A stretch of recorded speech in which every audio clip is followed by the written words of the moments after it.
వినుము. నీవు దేవుని వలన కృప పొందితివి.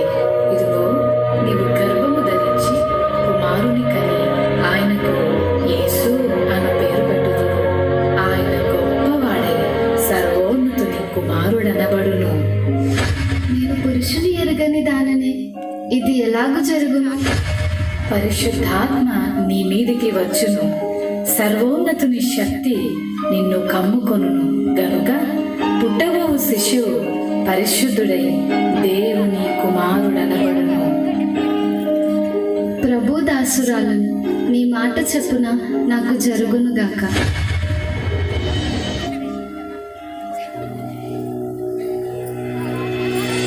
ఆమె భర్త అయిన యోసేపు నీతిమంతుడై ఉండి ఆమెను అవమానపరచనలక రహస్యముగా ఆమెను విడనాడని ఉద్దేశించింది.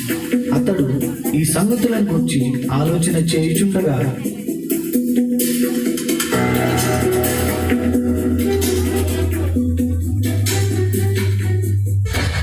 దావీదు కుమారుడైన యోసేపు, నీ భార్య అయిన మరియను చేర్చుకొనుటకు భయపడకుము. ఆమె గర్భము ధరించినది పరిశుద్ధాత్మ వలన కలిగినది. ఆమె ఒక కుమారుని కనును. తన ప్రజలను వారి పాపముల నుండి ఆయనే రక్షించును గనుక ఆయనకు యేసు అను పేరు పెట్టుదువు. యోసేపు నిద్ర మేలుకొని ప్రభువు దూత తనకు ఆజ్ఞాపించిన ప్రకారం చేసి తన భార్యను చేర్చుకొనెను.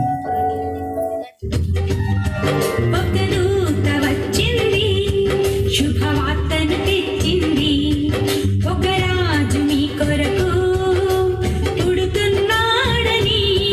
ఒక దూత వచ్చింది, శుభవార్తను తెచ్చింది, ఒక రాజు మీ కొరకు పుడుతున్నాడని.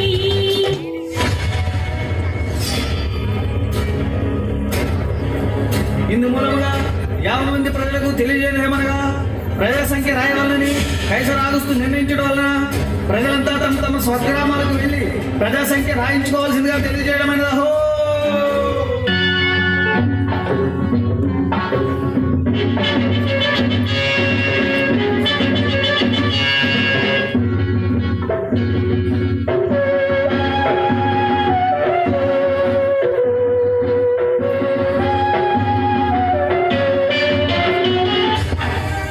అమ్మా, నా భార్యను ఎందుకు చేరాలి? మీ ఇంట్లో కొంచెం స్థలం ఇస్తారా? క్షమించండి అయ్యా, మేమే చాలా మంది ఉన్నాం. మా ఇంట్లో మీకు స్థలం లేదు.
దేశపు బెత్లెహేములో యేసు పుట్టిన పిమ్మట ఇదిగో తూర్పు దేశ జ్ఞానులు యెరూషలేముకు వచ్చి, యూదుల రాజుగా పుట్టినవాడు ఎక్కడా?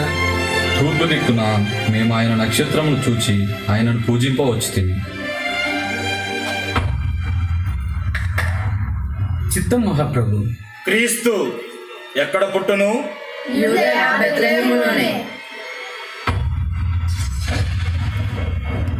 సరే, మీరు వెళ్ళి ఆ శిశువు విషయమై జాగ్రత్తగా తెలుసుకొనగానే నేను వచ్చి ఆయనను పూజించినట్లు నాకు వర్తమానము తండి.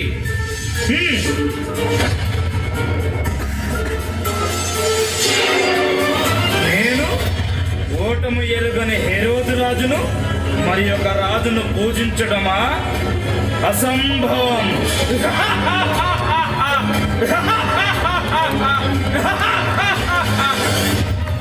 ఆ దేశంలో కొందరు గొర్రెల కాపరులు పొలంలో ఉండి రాత్రి వేళ తమ మందను కాచుకుంటుండగా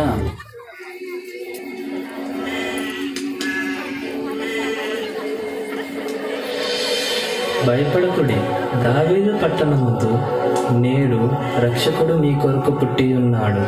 ఈయన ప్రభువైన క్రీస్తు.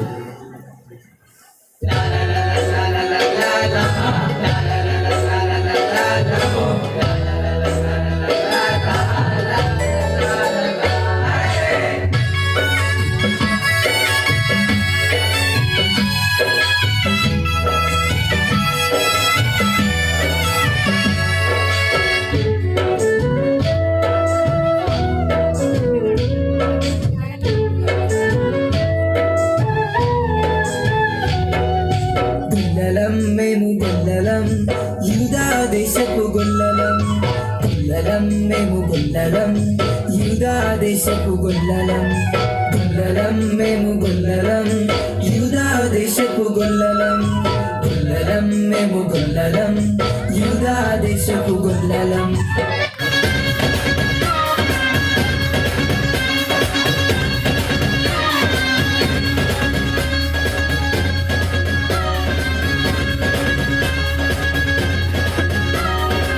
జగమంతా సంబరమే మొదలాయే ఈ రోజే, జనించే మహారాజే లోకరక్షకుడే. జగమంతా సంబరమే మొదలాయే ఈ రోజే, జనించే మహారాజే లోకరక్షకుడే. ఆకాశమంతా పట్టాడు, పసివాలుగా పుట్టినాడు.